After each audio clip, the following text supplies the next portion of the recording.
Hoy, en 678, nos visitan Lidia Papaleo, el abogado Roberto Boico y el periodista Pedro Lanteri. Papel prensa. Los acusados quieren desviar la atención. Revista Noticias. Julio Zaguier, dueño de La Nación, rompe el silencio. La viuda de Greiber me dijo que el gobierno le ofreció plata. Tiempo Argentino. Lidia Papaleo le responde a La Nación. Ni el gobierno me ofreció plata, ni yo se la pedí. Asegura la viuda de Dudi Greiber y agrega: no tengo interés en convertirme en empresaria. Yo quiero que vayan presos. Papel prensa. Contundentes declaraciones de una empleada de La Nación. ¿Por qué te hiciste presente acá en estas audiencias públicas y dónde trabajas? Trabajo en el diario La Nación, donde soy delegada gremial. Trabajo en la redacción, no soy periodista, soy diagramadora, pero bueno, soy parte de la redacción del diario. La empresa hizo un muy buen trabajo de aprietes durante estos años. Hablando de esta exposición, digo, ¿cómo te decidiste a hacerte presente acá en estas audiencias y si crees que peligra tu trabajo por hacerte hoy presente en esta audiencia? Yo tengo miedo, como tienen miedo mis compañeros, ¿no?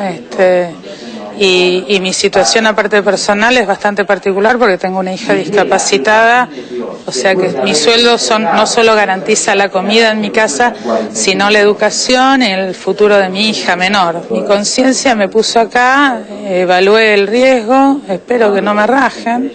Rezo por eso, aunque evaluaste el riesgo de venir a la audiencia. Ahora, ¿no tuviste tiempo de evaluar el riesgo de salir en 678? Bueno, después de esto yo creo que sí, que la cosa es peor. Otro fallo express de la justicia a favor de las corporaciones. Clarín. Así ocupó el día libre de su agenda en Nueva York. La presidenta atacó a la justicia por Fivertel a través de Twitter. La gente de la justicia tendrá que ver con mucha atención y fundamentalmente sus principales responsables, que no puede seguir un monopolio manejando a su antojo como lo está haciendo hasta ahora. Todo el mundo sabe que hubo una reunión de Rendo con el presidente de la Corte, todo el mundo lo sabe. A ver en la página principal de Clarín, Héctor Horacio Mañeto, presidente, José Antonio Aranda, vicepresidente, acá está, Jorge Carlos Rendo, director. Es hora de que la justicia, de una vez por todas, se consolide, que se termine este juego de la justicia cautelar, que es una verdadera vergüenza. Esto, en serio, yo realmente pido mucha madurez, es mucho esfuerzo que estamos haciendo todos los argentinos para seguir defendiendo los intereses perversos de un monopolio que mucho daño le hace a la calidad democrática que está en cabeza el señor Mañeto y compañía. Empezó el juicio oral contra Luis Abelardo Patti. Otro día histórico, otro día que venimos a compartir el juicio a este genocida, Patti, que realmente la entrada lo trajeron, es patético, grotesco, en una camilla. La imagen realmente es inusual, lo vemos al excomisario Patti en camilla, con suero, con los ojos cerrados, entrando a un tribunal que lo está esperando. Migré, que era un antiguo libretista de novelas, dramones, vistes en la televisión, bueno, un poroto al lado de esa entrada de este hombre, de este asesino. Pero bueno, se le dan las garantías, esas garantías que jamás le dieron a nuestros hijos. Carrió y el archivo demoledor. Hugo Moyano tiene un estilo que uno puede o no compartir, pero es un hombre que ha luchado en contra del modelo antes y ahora. En un país donde todos mienten y donde todos se cambian de ropa permanentemente, Hugo Moyano puede ser un ejemplo. Moyano quiere ser Lula, pero obviamente no el Lula transparente, sino el líder mafioso sindical que gobierne con patota este país. Hugo Moyano puede ser un ejemplo. El líder mafioso sindical que gobierne con patota este país. Elecciones en Venezuela. Ayer se realizaron elecciones legislativas en Venezuela y Chávez ganó.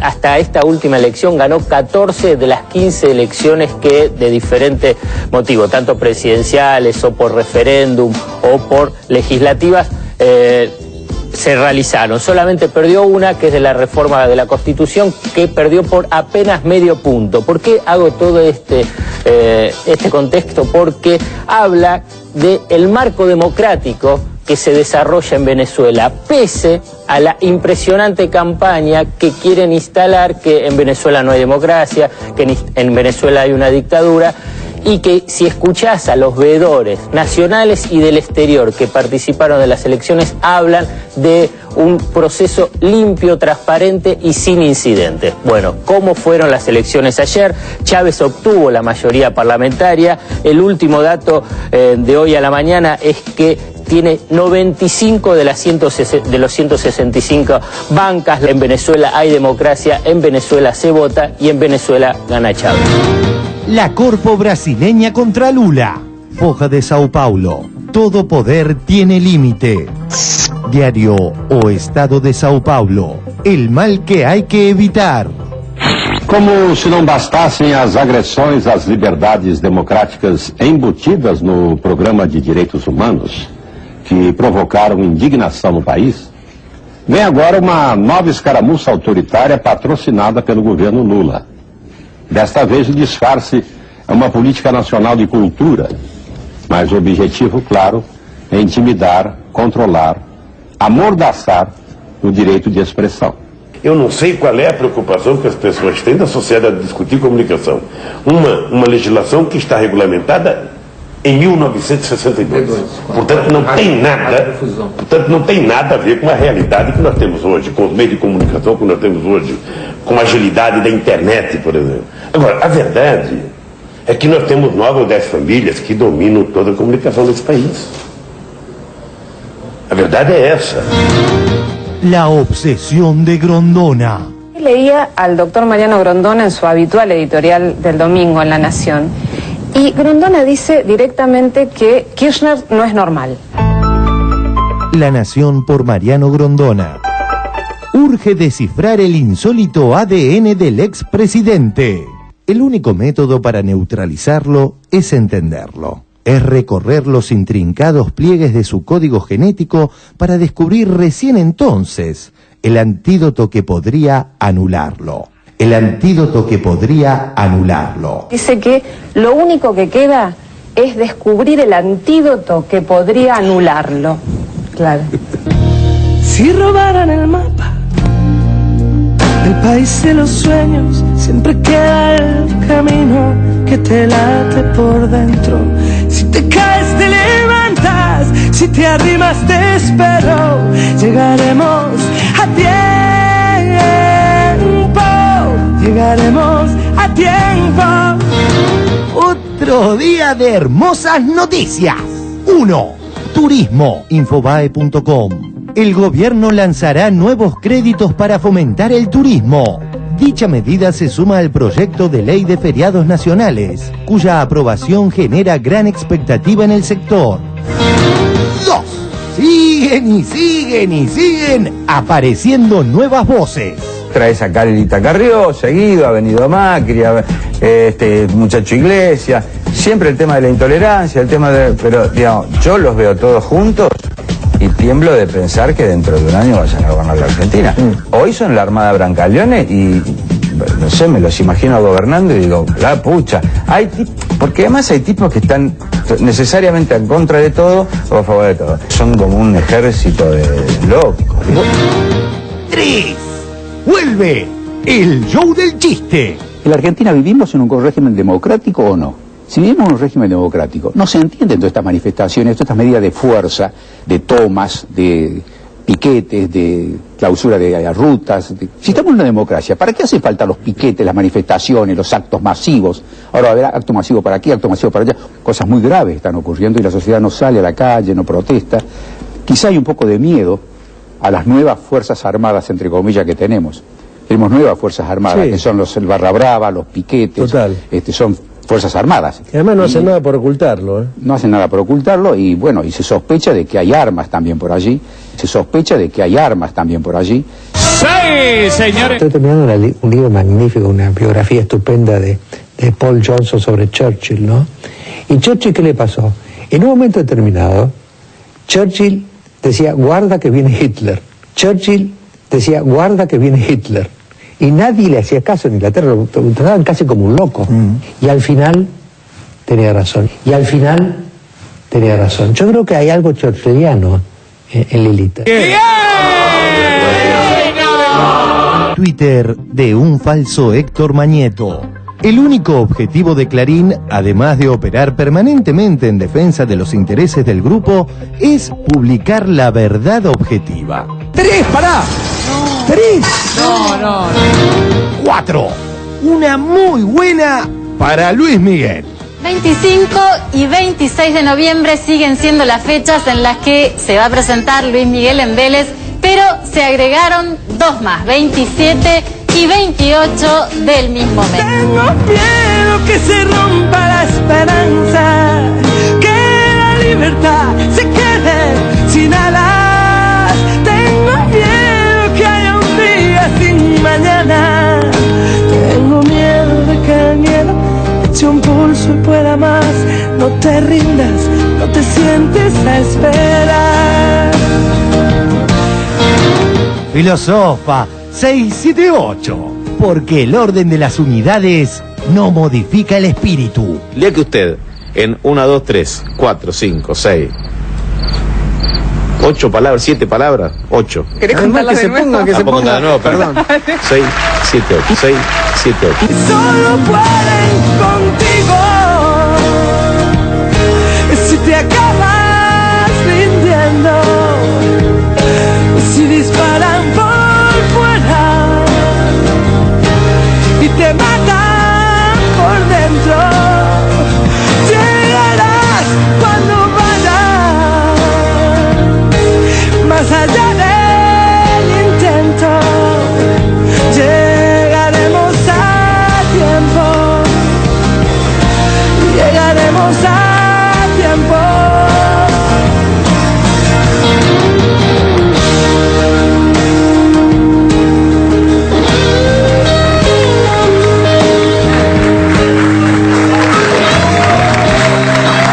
Muy buenas noches. Muy buenas noches. Bienvenidos a 678. Ustedes saben, los acompañamos durante 1 hora y media con este habitual resumen crítico de lo que ocurre en los medios de la República Argentina. Estimados colegas, muy buenas noches. ¿Cómo están ustedes? Hoy está con nosotros para compartir el programa Lidia Papaleo de Graiber. Hola, Lidia. Bienvenida. Un placer, un gusto que estés aquí para compartir el programa. También está con nosotros el periodista y director de La Voz de las Madres, la radio de las Madres de Plaza de Mayo, Pedro Lanteri. Hola, Pedro, ¿cómo te va? Muchas gracias.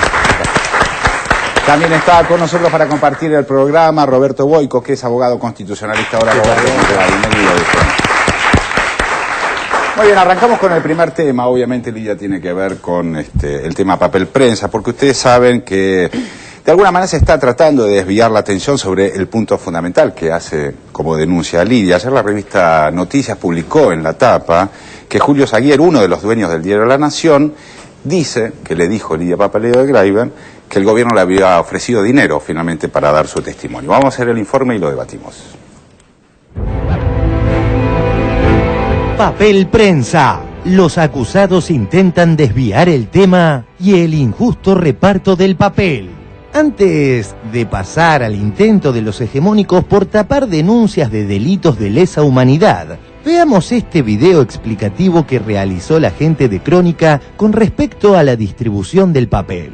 A fines del año 1974 se produjo la clausura del diario Crónica, acto de evidente limitación y censura a la libertad de expresión ante el silencio ominoso de otros medios. No condenaban ni hacían solicitadas, sino que usufructuaban el espacio vacío. Crónica vendía 700.000 ejemplares diarios, la mayor tirada mundial de habla hispana. Clarín vendía 150.000 ejemplares diarios. Luego de la clausura, Clarín pasó a vender 600.000 ejemplares diarios.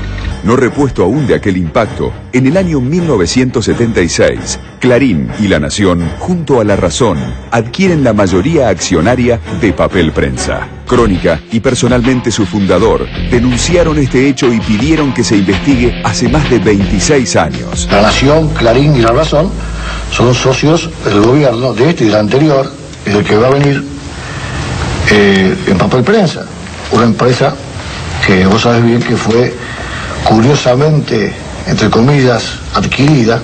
En el caso nuestro, por ejemplo, lo hemos denunciado públicamente. En muchas oportunidades, el diario Crónica, tanto Héctor Ricardo García, tenía problemas que le daban menos cuotas de papel. Para su operación básica, Crónica necesitaba 1.500 toneladas de papel y recibía un cupo, paradójicamente, establecido por sus propios competidores, de 300 toneladas, lo que impidió reducir la tirada y salir con muy poca cantidad de páginas.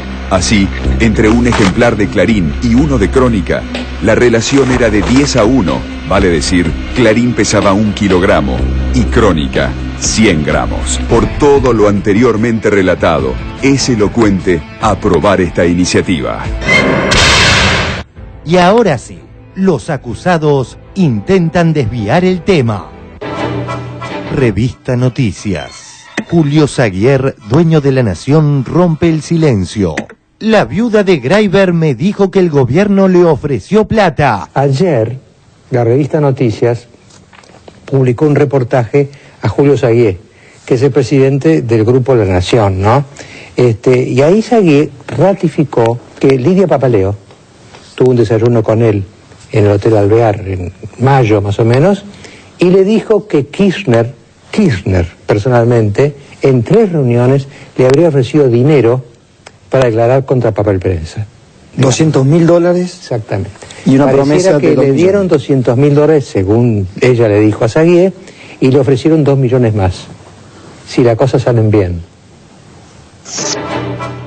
La Nación. Papel Prensa. Presentación de La Nación ante el juez Corazza. Dará detalles sobre una reunión en la que Lidia Papaleo contó su vínculo con los Kirchner. Clarín. Lidia Papaleo le dijo a un directivo de La Nación que actúa por dinero. La desmentida de Lidia Papaleo. Tiempo Argentino. Lidia Papaleo le responde a La Nación. Ni el gobierno me ofreció plata, ni yo se la pedí. Asegura la viuda de Dudi Greiber y agrega. No tengo interés en convertirme en empresaria. Yo quiero que vayan presos. En instantes, responde Lidia Papaleo.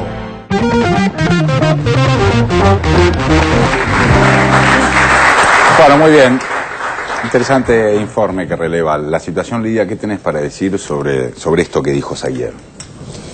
Bueno, es real que yo tuve una reunión con Zaguier, que primeramente esto me lo pidió una señora periodista muy conocida, que es Magdalena Azul. Magdalena Jesús, a través de un amigo, me llamó por teléfono, me dijo que el señor Zaguier tenía deseos de conocer mi versión, ya que él era muy joven cuando pasó todo, entonces quería escuchar cuál era. Entonces yo le expliqué que yo nunca había tenido contacto con los medios y no iba a tenerlo, hasta que esto no se definiera jurídicamente. Pero en la asamblea de Papel Prensa, tiempo después, al término de la asamblea, que fue muy dura, este señor Zaguier me pide mi teléfono. Yo estaba con el licenciado Moreno y le dimos el número. Me llamó, me dijo, pues no nos reunimos. Y fue una reunión donde de entrada era muy fácil que yo comprendiera que él no estaba interesado en mi versión. Es decir, él estaba interesado en reunirse conmigo.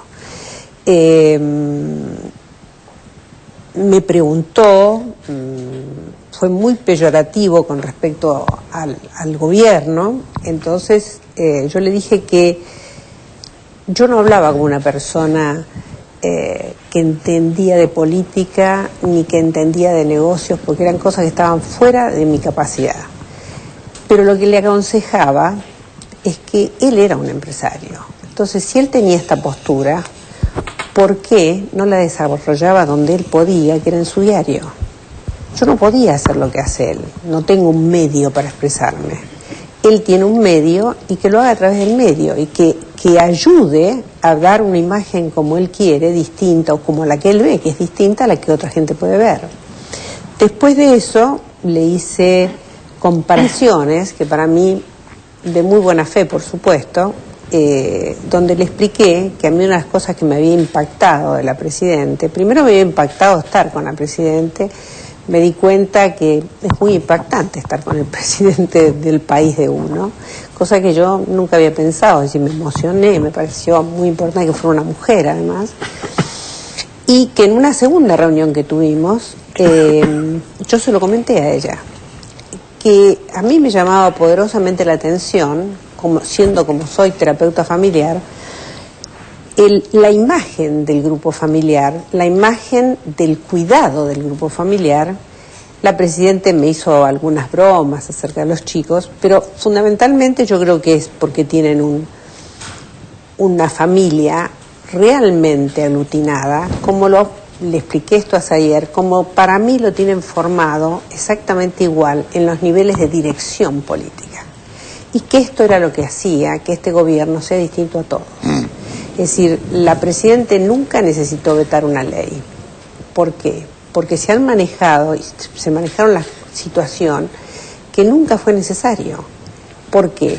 Porque los militantes que militan con Kirchner, con la familia, con Cristina, es gente que tiene muy claro cómo está distribuido el orden, la apreciación de la situación. Hay una sola voz que están todos de acuerdo en tenerla. Entonces, esto se lo dije a Sayer. Ahora, el tema del dinero apareció en algún momento como pregunta, aunque sea Lidia, digamos, apareció. Él le preguntó en algún momento, ¿usted cobró dinero del gobierno? Me preguntó, jamás me preguntó. Ni siquiera eso. apareció como una mención. Jamás me preguntó eso. Yo le hablé de su familia, porque yo conocí a sus padres, y él me dijo, sí, por eso yo estoy acá con vos, porque vos sos una buena persona. Entonces yo sabía, cuando estuve ahí, que no tenía demasiado interés en qué. Él quería saber hacia dónde, digamos, yo rumbeaba, hacia dónde, qué quería yo, ¿no? O sea, a ver qué quería. Entonces le dije que yo lo que quería es que esto llegue al fin, que vaya a la justicia, que en mis conversaciones con la Presidenta, lo que ella dijo que iba a suceder y que ellos querían que sucediera, así se estaba dando. Entonces que yo estaba muy conforme, porque el paso, lo único que estamos pidiendo es que se haga justicia, es decir, tan simple como eso, ¿no? Ahora, entiendo una cosa, perdón, Orlando, yo entiendo una cosa que es como cierta confianza que tiene Lidia respecto de ese pedido de entrevista o de ese pedido de reunión, y que esa confianza que en todo caso le otorgaste se haya convertido en una traición de ese nivel, o sea, que uno de los principales actores de este conflicto, dos de los principales actores de este conflicto se juntan supuestamente a tener una charla, vamos a decir, de caballeros, entre comillas, y que aparezca con una mentira. Mi pregunta en este sentido es, ¿qué es lo que sentís respecto de tu actitud? ¿Pensás que fuiste ingenua? ¿Pensás que la ingenuidad es algo que no puede participar dentro de esta discusión? ¿Qué reflexión más? No, yo no fui ingenua. No. Yo fui porque para mí esto es una obligación, hacer todos los pasos que sean necesarios para que esto funcione. Y me pareció que había un sector que estaba interesado en que se aclarara la situación de nación, qué actitud iba a tomar efectivamente esta gente que eran los nuevos o los jóvenes. A mí no me asombra, realmente, después de todas las cosas que he vivido, no me asombra que esta gente responda de esta manera.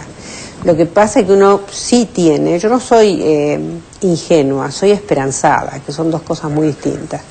Es decir, yo creo que mi esperanza es que la gente cambie. Yo en mi vida aprendí mucho escuchando y viendo, y cuando las cosas me demostraban, o alguien me demostraba, tuve la facilidad o la flexibilidad para comprender que esa era una verdad irreductible. Entonces, creo que esto le puede pasar a cualquiera.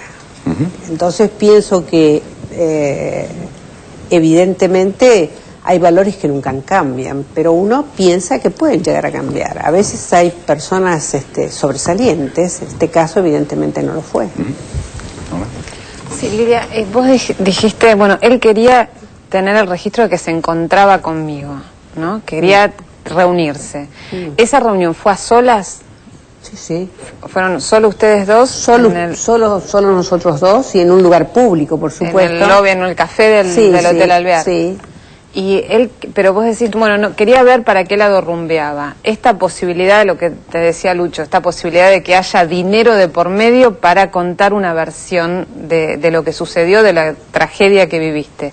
¿Apareció como una pregunta de parte de Julio Zaguer en algún momento, como una lucubración, como una sospecha? Nunca me habló de dinero, ni nunca yo hablé de dinero. Es decir, lo que a mí me parece que para mí fue sorprendente por la claridad de Moreno. Yo la primera reunión que fui con el secretario de Comercio, que estaba él, estaba mi hermano Osvaldo Papaleo y estaba Marta, la esposa de Moreno, y en un momento dado nombramos a una persona. Entonces yo le dije, ¿usted considera, Moreno, que esa persona va a venir a declarar?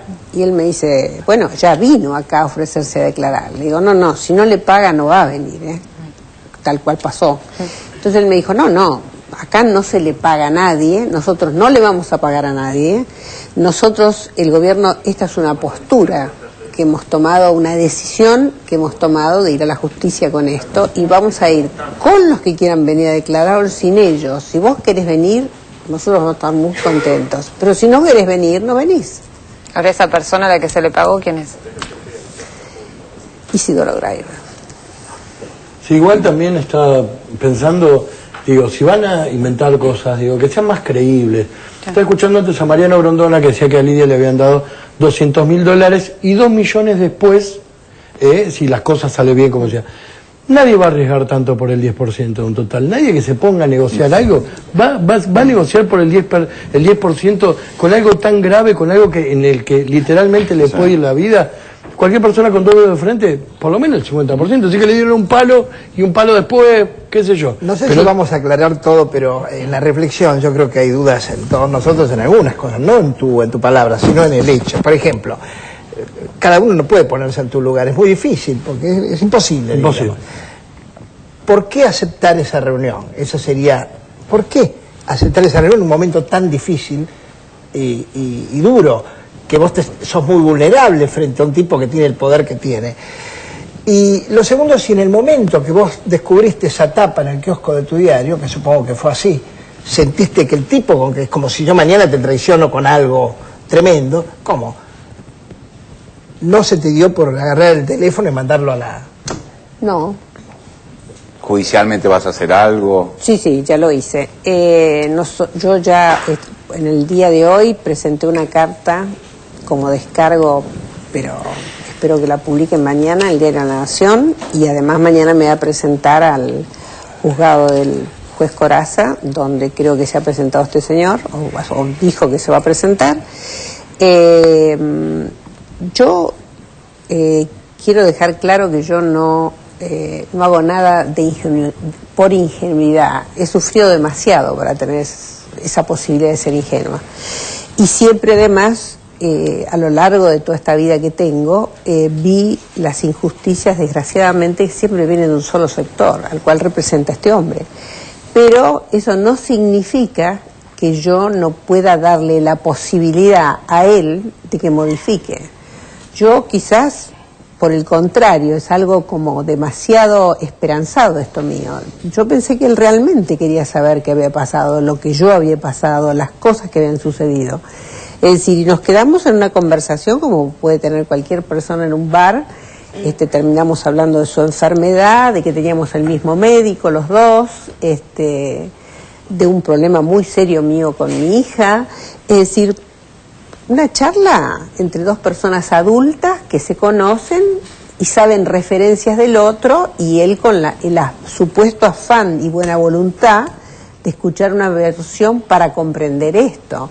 Yo no quiero entrar en bajezas, ni quiero entrar en la discusión de los medios, porque no tengo cómo pelearle a los medios. ¿No es cierto? Hay un aspecto de lo que dices ayer, de la tapa de noticias, esta acusación, esta mentira, lo que sería una calumnia, que creo que tiene que ver con una pregunta que se instaló desde el mismo momento en el que se conoció el informe sobre papel prensa. ¿Por qué habla ahora? Y ahí yo escuchaba en el informe que recién decían los acusados intentan desviar el tema. Yo diría que no son solamente los acusados.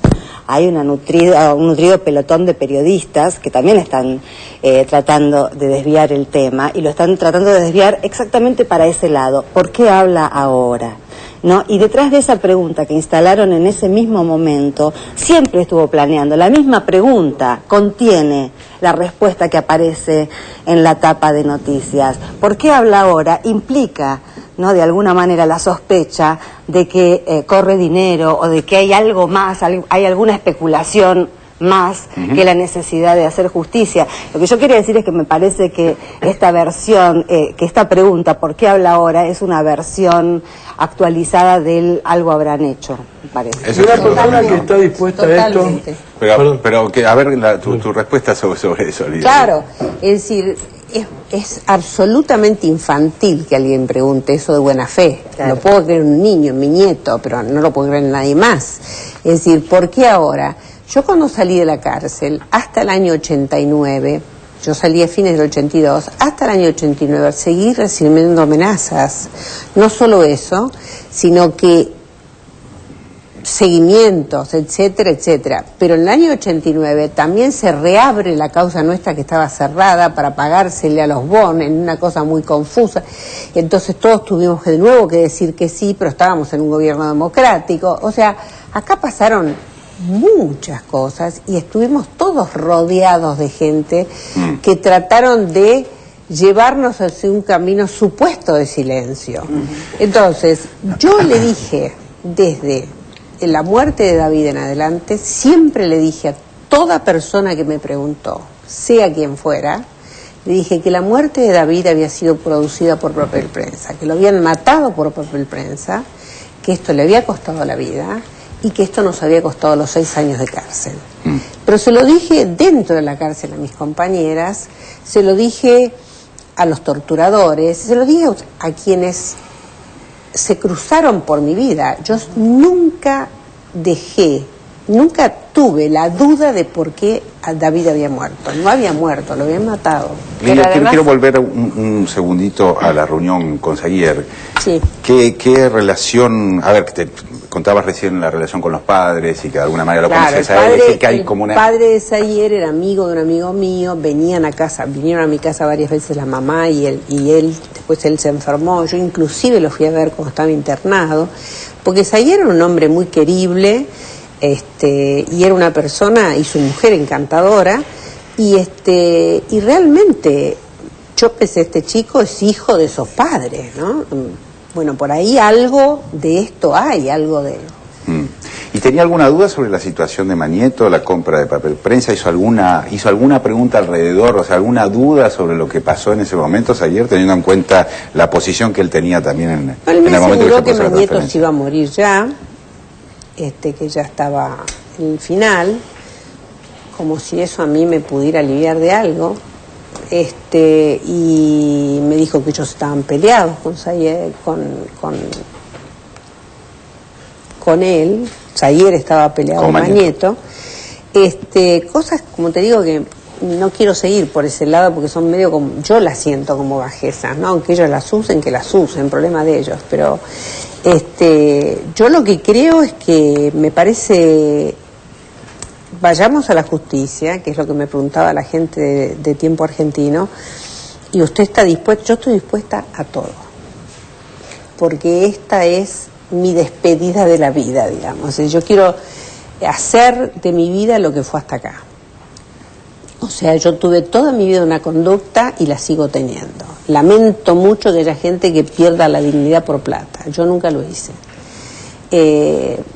Porque creo que la dignidad es fundamental para poder vivir. O sea, sin dignidad yo no podría vivir.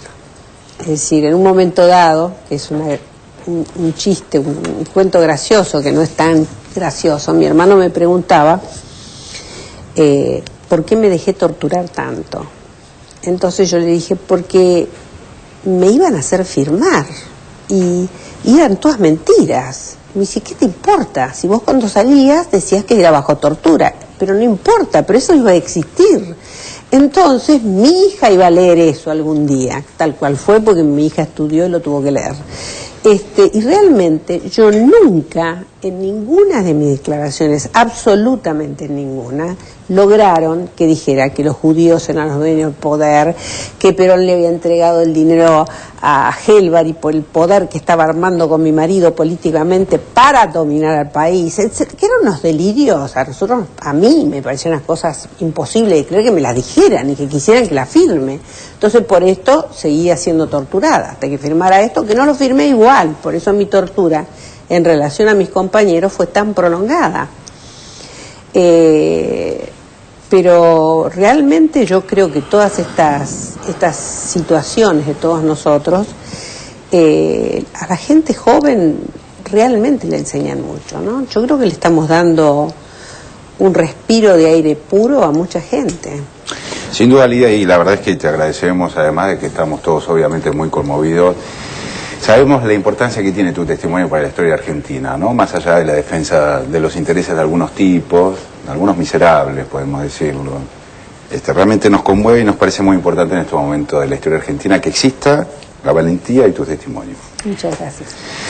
Vamos a cambiar de tema, ¿no es cierto? Pasamos al fallo Express, porque ustedes saben que ha habido 2 medidas cautelares en los últimos días a favor del Grupo Clarín. Una de ellas está relacionada con el acomodamiento de la grilla, el nuevo acomodamiento de la grilla que propone la reglamentación de la ley de medios, la ley de medios K. Y también está el otro punto que ha sido beneficiado el Grupo Clarín al anular la decisión del gobierno de la licencia de Fivertel. Obviamente hay una discusión, hubo repercusiones, vamos a ver el informe. Otro fallo express de la justicia a favor de las corporaciones. Ayer mostrábamos en 678 a través de una excelente columna de Mario Weinfeld en Página, cómo un conjuez de Dolores frenaba los cambios en las grillas de los canales. O sea, cómo frenaba una disposición nacional con risueños argumentos. Página 12, por Mario Weinfeld. El capital combatiendo. La ley de medios. Otro juez solícito y exorbitante. Adolfo Arizgarat, conjuez federal de Dolores, acogió con tanto beneplácito como ligereza un amparo promovido por un empresario local dueño de una señal de cable. El demandante alegó que la empresa Cablevisión le hizo saber que la señal de cable local, el garage, de su propiedad, sería retirada de la grilla del Multimedios por orden gubernamental. Esa directiva no existe. En este caso, el detalle es que se litigó contra una norma virtual, apenas contra una amenaza de la empresa oligopólica, pero la sentencia condena al Estado. Hizo lugar como rayo al reclamo sin limitarse al caso que le fue sometido. El empresario de Dolores, que instaba a los tribunales por un virtual conflicto con la grilla local, obtuvo como por arte de magia una sentencia de alcance nacional. O sea, una productora privada denuncia a un cable local por una medida que todavía no se implementó. Y eso deriva en una sentencia otorgada muy velozmente que impide la aplicación de una ley para todo el país. Raro, ¿no? La gente de la justicia tendrá que ver con mucha atención y fundamentalmente sus principales responsables, que no puede seguir un monopolio manejando a su antojo como lo está haciendo hasta ahora. Todo el mundo sabe que hubo una reunión de Rendo con el presidente de la Corte, todo el mundo lo sabe. A ver en la página principal de Clarín, acá. Directorio y Comité Ejecutivo. Héctor Horacio Mañeto, presidente. José Antonio Aranda, vicepresidente. Acá está. Jorge Carlos Rendo, director. Reunión de Rendo con el presidente de la Corte, todo el mundo lo sabe. Yo no quiero pensar mal de esa reunión, todo el mundo sabe que hubo gente que se reunió con este juez también. Evidentemente es hora de que la justicia, de una vez por todas, se consolide.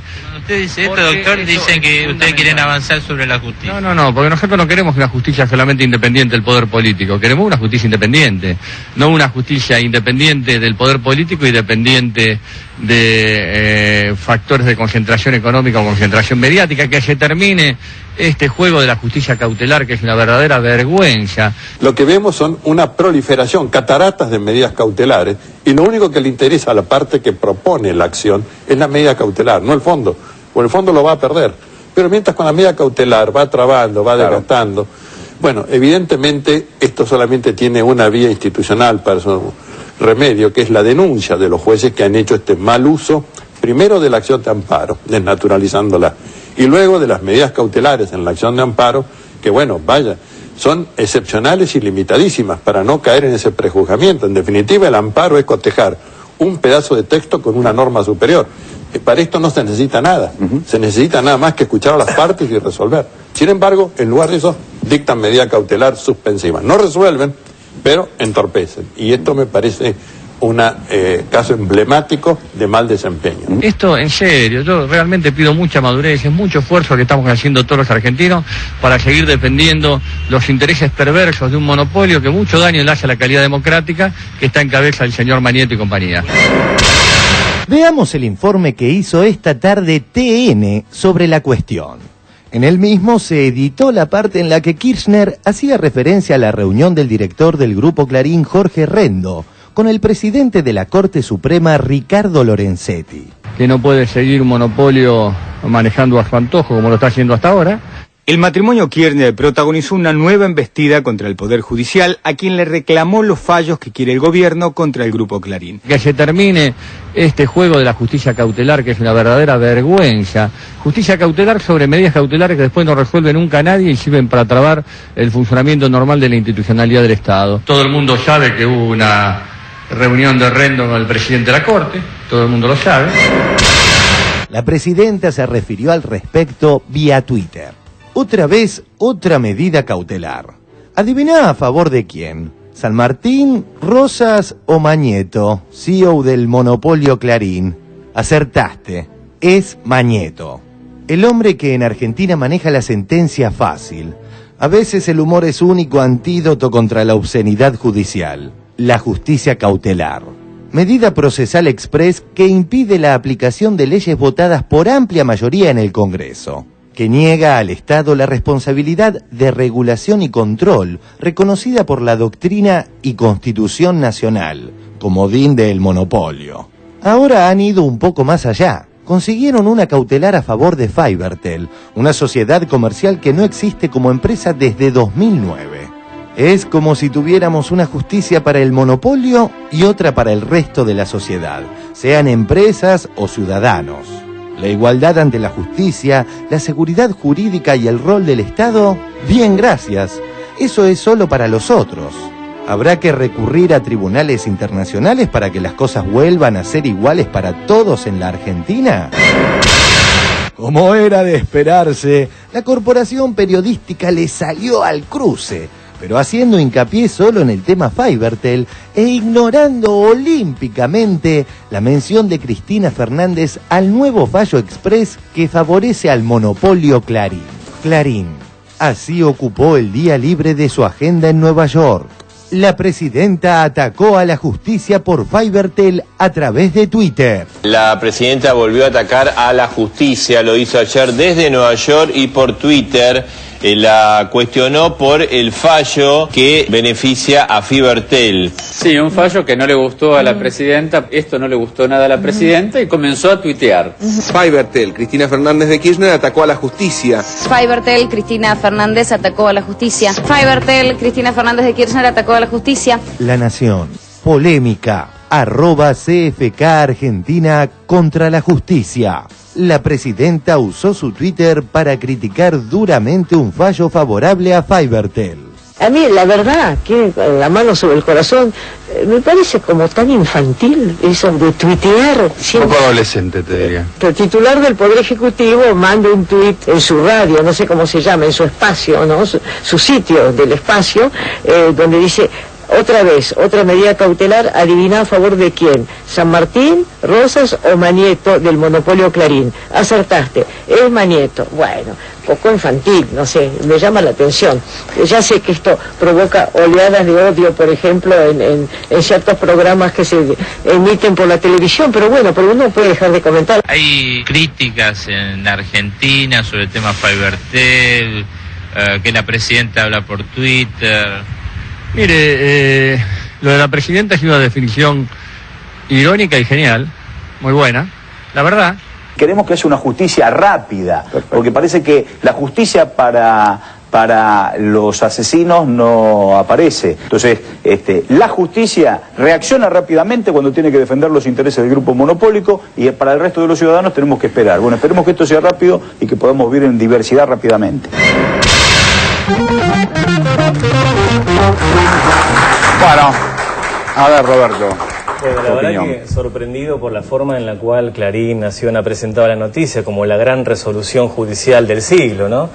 esto de presentar la noticia y sin que la gente tenga claro cómo funciona una medida cautelar, cuál es la función que tienen los jueces con respecto a una herramienta tan poderosa como es el amparo judicial, que es una gran conquista de la Constitución del 94, y esta tergiversación tan aberrante, con poca fundamentación jurídica, utilizando una norma que no existe como fundamento para paralizar una ley que tiene, por supuesto, un gran componente democrático, nacional y pluralista. Me parece que es una situación en la cual la justicia entra en una componenda, pública, entra en la agenda pública, pero yo creo que el gran debate es la justicia. ¿Qué justicia queremos nosotros los argentinos en este momento de democracia? Una justicia express, como bien menciona el informe, que sigue los intereses corporativos, una justicia que realmente haga gala de su nombre y cumpla con la Constitución Nacional. Y es cierto el tema de que los juicios contra los represores son juicios extremadamente largos, si bien complejos, pero muy largos, con un montón de chicanas judiciales, y no llegamos a la sentencia definitiva, que es un poco de alivio y saneamiento institucional, y en estos casos, en 2 o 3 días, con jueces que además no tienen tampoco el atributo constitucional para dictar semejante medida, dictan estas medidas con una irresponsabilidad que ponen en el tapete a una medida tan cara como es el amparo, a boca de todos como que el amparo fuera algo malo.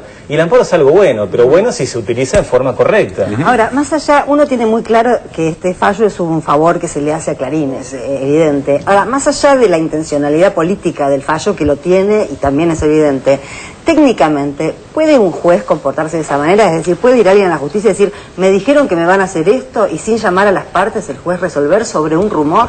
Mira, al litigante normal, al mortal común que se presenta en los tribunales, ante esa situación le ponen que no es fundamentado, que es una situación en la cual merecería otro tipo de vía idónea. Ahora, en este tipo de casos, aparentemente, con una liviandad argumental impresionante, los jueces resuelven de esta manera.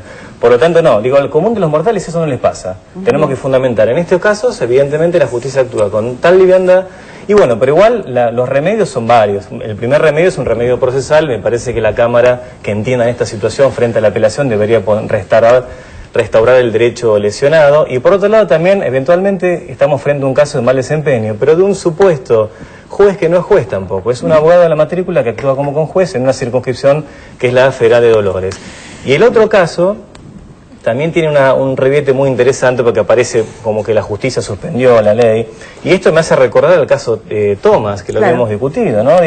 Un diputado supuestamente que no ganó en el debate colectivo, en el marco de la Cámara de Diputados, se presenta y pide la anulación de la ley, y la justicia se lo da, con una liviandad que después la Corte tuvo que poner las cosas en su lugar. ¿Pero cuándo? Después de varios meses. Que no sea esta otra situación pareciera al fallo Thomas, en el cual todos quedamos sin utilizar, sin poder aplicar una ley democrática, con todo lo que ha generado la discusión, por un capricho judicial, y espero que no sea que sea solamente del juez que ha dictado la medida. Pues es que a mí me sorprende mucho esta cosa que está dando vueltas, que es, a la justicia no se la puede criticar. No se puede decir nada en contra de la justicia. Es el único de los 3 poderes del Estado sobre el cual no se puede decir nada. Si el Poder Ejecutivo es ampliamente criticado, el Poder Legislativo es ampliamente criticado por todos los sectores, y todos gozamos de la libertad de esa crítica, por suerte. Ahora, pareciera ser que a los jueces no.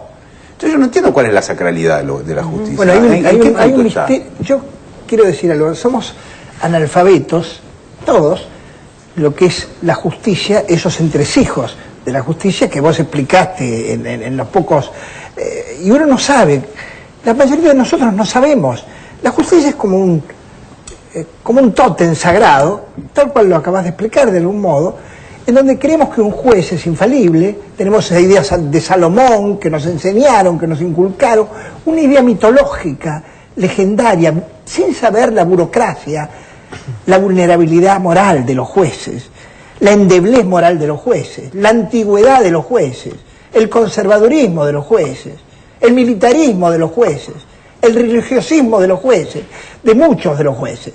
Entonces tenemos una idea sacralizada, y a lo mejor, así como con los militares, después del genocidio, hubo una serie de vivisecciones de la sociedad para descifrar qué era el militarismo, y ya lo sabemos, y de algún modo pudimos saber qué ocurría detrás.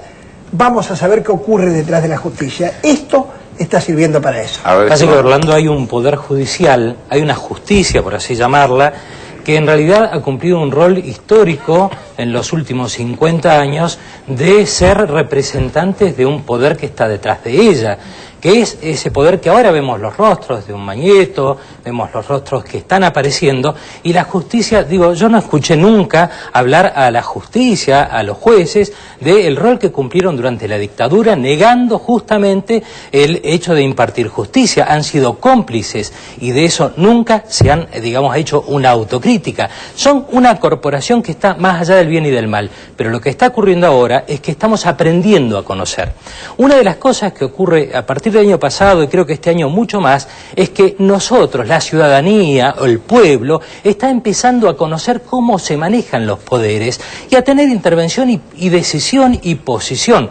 Pasó con la ley de medios de comunicación, que fue un ejemplo dicho por Frank Larouet y por gente de todo el mundo, no solamente en cuanto a la ley, sino en cuanto a su génesis, que logró que el pueblo participe y se empropie de esa ley. Lo que le molestó evidentemente al poder, siempre cuando el pueblo participa activamente en la construcción, irrita mucho, le molesta. Claro. Sí, claro, y fíjate vos que hay, en este momento está dando vueltas. Por ejemplo, algo que creo que vos, Roberto, lo estás poniendo ahí en el tapete, que es ver si podemos, a Macri podemos nosotros plebiscitar si sí o no.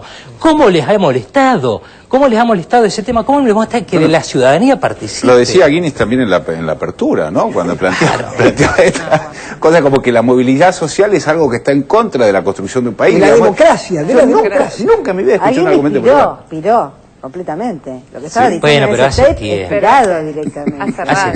Hace tiempo.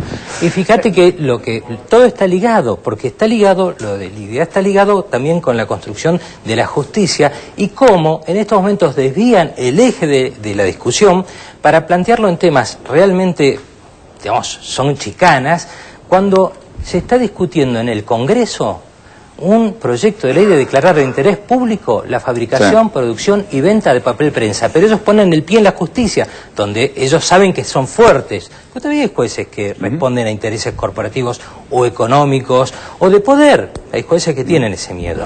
Ahora, a mí me parece que, bueno, el tema de la justicia como poder corporativo, en realidad la justicia como institución lo que hace es legitimar al establishment. Si uno mira lo que sucedió con papel prensa, con la investigación que en su momento hizo el fiscal Ricardo Molinas, que sirve ahora como base para la denuncia que hace el Estado para que se reabra esta causa, esa denuncia durmió en un juzgado durante años porque no hubo una justicia dispuesta a meterse con el poder real.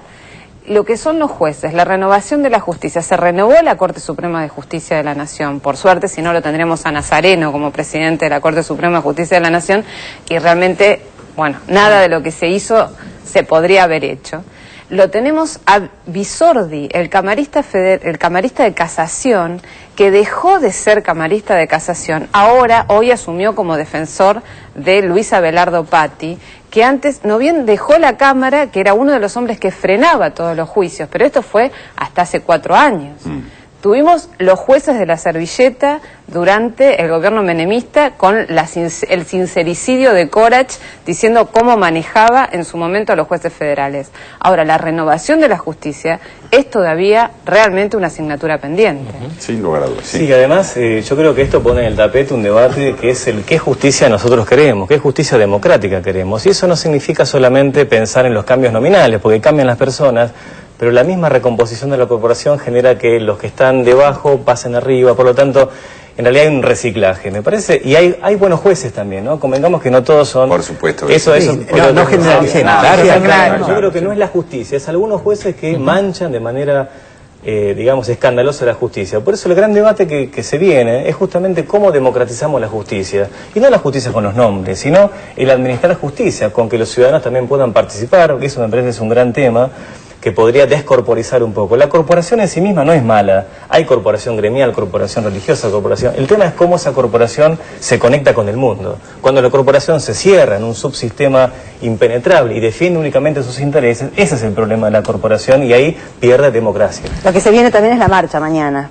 Sí, mañana a 17 horas, ¿no? De este fallo creo que va a haber mucha gente, 17 horas en tribunales y ya podemos adivinar cuáles van a ser las tapas de los principales diarios del miércoles, ¿no? La idea de que es una presión los K presionan a la Corte. Claro, en realidad...